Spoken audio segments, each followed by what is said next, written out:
Coming up on Network Africa, Egypt's presidential election enters its second day as President Abdel Fattah el-Sisi goes towards victory.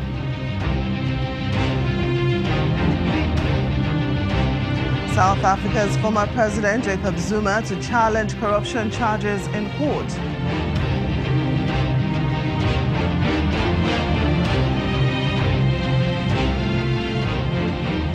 And Kenya accuses opposition figure Miguna of throwing a tantrum after being manhandled by security staff at the airport.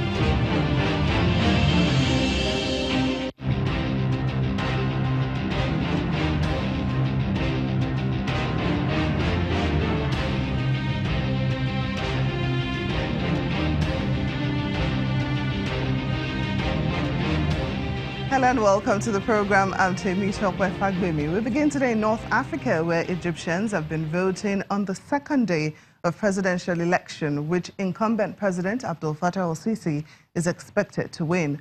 Mr. Sisi faces just one challenger who is expected to barely register against the incumbent whom he supports.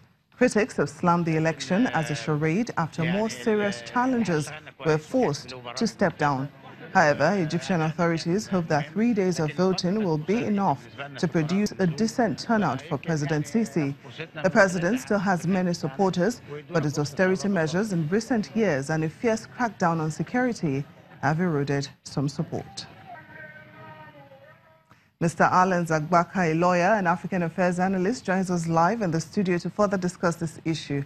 Thanks for joining us on the program. It's my pleasure. Now, today is the second day of voting of the presidential election in Egypt, an election which some critics have dismissed as a charade. What does this say of Egypt's democratic process? Yes, before we talk about the present political state in Egypt, we must have a recourse to the history of the incumbent president, who is equally running. Al-Sisi, you remember, was the Minister of Defense and in charge of the military during Mubarak Hussein. And he was at the core of the removal of Hussein. So he succeeded in what he mooted. And having tested power, it becomes a little bit difficult for him to give up power. One will see a crackdown on his oppositions. And the surrogate, who is now contesting, that's Mausa, was with him, endorsed him, and he has been a staunch supporter of El-Sisi. So you will see that this is what we call a pre-rigged election.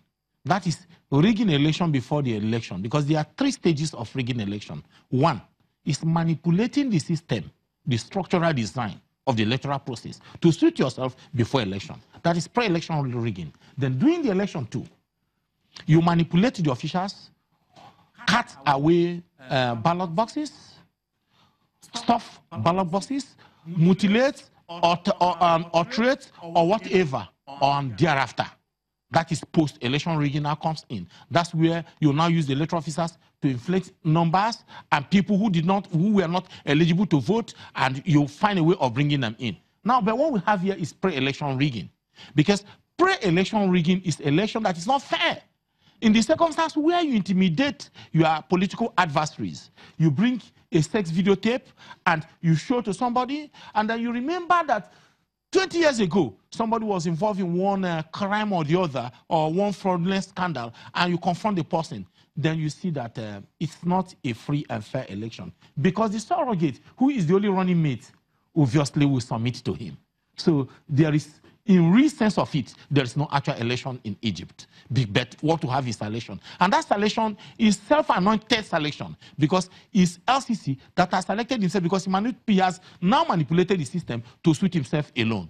So the Egyptians, do they have an option? That is another question that is begging for an answer. If you don't vote for him and you vote for his surrogate, it's no vote. So they will dance to his tune. And then look at the turnout. Not up to 50% of Egyptians came out to vote, if you look at the records.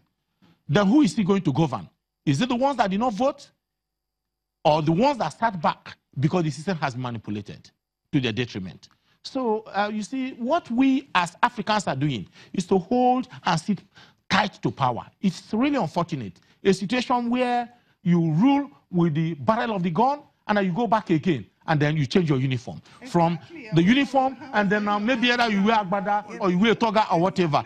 It is the same military in a new gas. What is responsible for this? Why are military commanders in Africa taking off their badges to contest in civilian elections? And what impact is it having on the continent? Part of the reason is that even at the time of the recruitment into the into the military, they were not. It's not done on sincere purpose because they have an ulterior motive. They need power by all means. The first power is the barrel of the gun. Now, having exhausted that, they go back and change, leave the trench, and now come under the camouflage of democracy, change their uniform. But it is the same heart, it's the same impunity, it's the same I don't give a damn. Just like we have in every other country, including Nigeria. Nigeria is not an exception. Ranging from our Obasanjo until now. So even where we had the little civilian regime, most of the governors were still khaki men that changed their khaki for agbada. Now, let me take you back to Egypt. What are some of the challenges that President Sisi is likely to face in his second term in office? Yes, you see, as predetermined, he succeeded in shutting a lot of people up. The critics have been reduced to nobody. And then if you criticize him, whether constructively or otherwise, it becomes a hate speech. So what most of them are going to do is that he's going to have more critics in diaspora than he will have in Egypt. But you see, Egypt is not a country that became independent suddenly. Egypt in 1922 became independent from United Kingdom. And in 1953, they became a sovereign.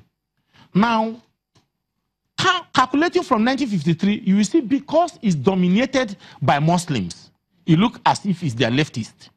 But they still have 10% of the Christians, even if they're not dominant. But you see, what is going to happen is that, what happened in 2011, I just pray that it doesn't come up again.